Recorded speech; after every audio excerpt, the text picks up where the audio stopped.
پیارے دوستو، خوش آمدید ہے آپ کا اسٹوری ٹیلنگ میں، جہاں ہم اب تک ایسی کہانیاں پہنچاتے ہیں جو صرف سننے کے لیے نہیں بلکہ سیکھنے کے لیے بھی ہوتی ہے۔ آج کی کہانی ایک لڑکی کی آزمائش، ایمان، صبر اور اللہ کے فیصلوں پر یقین کی ہے۔ نمرہ ایک عام سی مگر بے حد خوبصورت دل رکھنے والی لڑکی تھی۔ اس کے لبوں پر ہمیشہ اور سادگی، شرافت اور تمیز اس کی پہچان تھے۔ والدین اور خالہ زاد کاشف نے اسے اپنی زندگی کے بہترین فیصلے میں شامل کیا۔ کاشف تعلیم یافتہ، خوش شکل اور اچھے اخلاق والا نوجوان تھا۔ دونوں خاندان خوش تھے کہ بچپن کے ساتھی اب زندگی کے ہمسفر بننے جا رہے ہیں۔ شادی کی تاریخ طے ہو چکی تھی، دعوت نامے چھپ چکے، گھر ہنسی خوشی سے گونج رہا تھا۔ نمرہ ماں کے ساتھ ہاتھوں میں مہندی کے ڈیزائن چنتی، والد کو شرٹ کے رنگ دکھاتی اور رات کو سجدے میں جا کر شکر ادا کرتی۔ اے اللہ، تو نے مجھے وہ دیا جو میرے دل کے قریب ہے، بس اسے میرے نصیب میں قائم رکھنا۔ لیکن قسمت نے کچھ اور ہی لکھا تھا۔ کاشف کے رویے میں رفتہ رفتہ تبدیلی آنے لگی۔ فون کالز مختصر اور پیغامات کا جواب تاخیر سے آنے لگا۔ گفتگو میں طنز، غرور اور برتری کی جھلک نظر آنے لگی۔ ایک دن کاشف نے کہا، تم ایک سادہ گھریلو لڑکی ہو، تمہارا بڑے شہر کا تجربہ نہیں۔ میری دنیا بدل چکی ہے۔ نمرہ خاموش رہی، دل پر پتھر رکھ کر رب سے دعا کی، اے اللہ، اگر یہ میرا نصیب ہے تو مجھے مضبوط کر، اور اگر نہیں تو مجھے وہ دے جو میرے حق میں بہتر ہو۔ شادی میں صرف 2 دن باقی تھے اور گھر خوشیوں سے جگمگا رہا تھا، لیکن نمرہ کا دل کسی انجانے اندھیرے سے لرز رہا تھا۔ شام کے وقت جب وہ بیوٹی پارلر کے لیے سہیلیوں کے ساتھ پلاننگ کر رہی تھی، والد کے فون کی گھنٹی بجی۔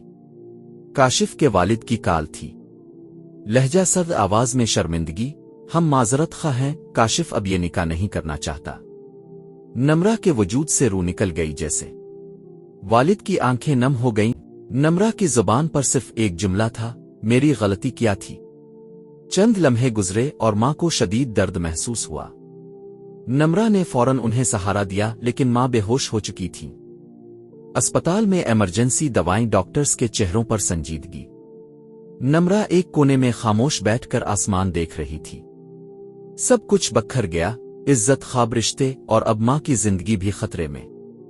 والد کے ہاتھ کانپ رہے تھے، ساری زندگی کی محنت 2 دنوں میں ذلت میں بدل گئی۔ نمرہ نے دل میں کہا، اے اللہ، یہ تیرا فیصلہ ہے، تو نے میری محبت، عزت اور ماں سب کچھ ایک لمحے میں مجھ سے چھین لیا۔ پھر سجدے میں جا کر دعا کی، اگر یہ بہتر ہے تو مجھے صبر دے اور بس تاؤ ساتھ رہنا۔ ماں کی حالت نازک تھی، لیکن ڈاکٹرز نے کہا کہ وہ خطرے سے باہر ہے۔ شادی کے دعوت نامے راکھ ہو چکے تھے، لوگوں کی باتیں زہر بن کر کانوں میں اتر رہی تھیں۔ ہر جملہ نمرہ کے سینے پر پتھر بن رہا تھا، لیکن اس خاموشی میں نیا فنکرہ پیدا ہوا، اب صرف اللہ ہی سہارا ہے۔ گھر میں خاموشی تھی، ماں نیم بے ہوش، والد کے چہرے پر وہ روشنی نہیں جو نمرہ کے خوابوں میں تھی۔ محلے کی عورتیں چھت پر کھڑی کچھ نہ کچھ کہتی رہتی تھیں۔ نمرہ کمرے میں بیٹھ کر سن تو لیتی، جواب نہ دیتی۔ آنسو پلکوں پر ٹھہر جاتے مگر باہر آنے کی اجازت نہ تھی۔ باپ صبح اٹھ کر خاموشی سے مسجد چلے جاتے، دن بھر ماں کے پاس بیٹھے رہتے، رات کو دیر سے واپس آتے۔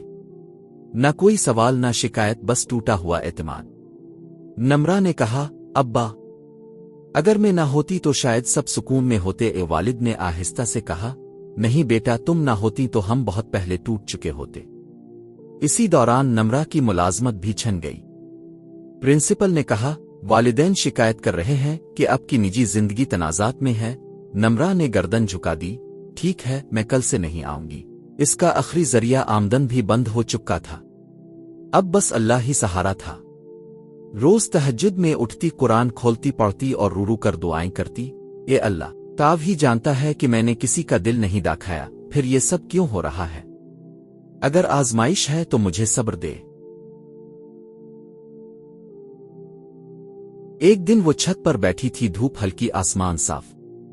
سوچا، کیا واقعی میرے لیے کوئی راستہ باقی ہے؟ کیا میں کسی مقصد کے لیے بچی ہوں؟ اسی لمحے فون بجا۔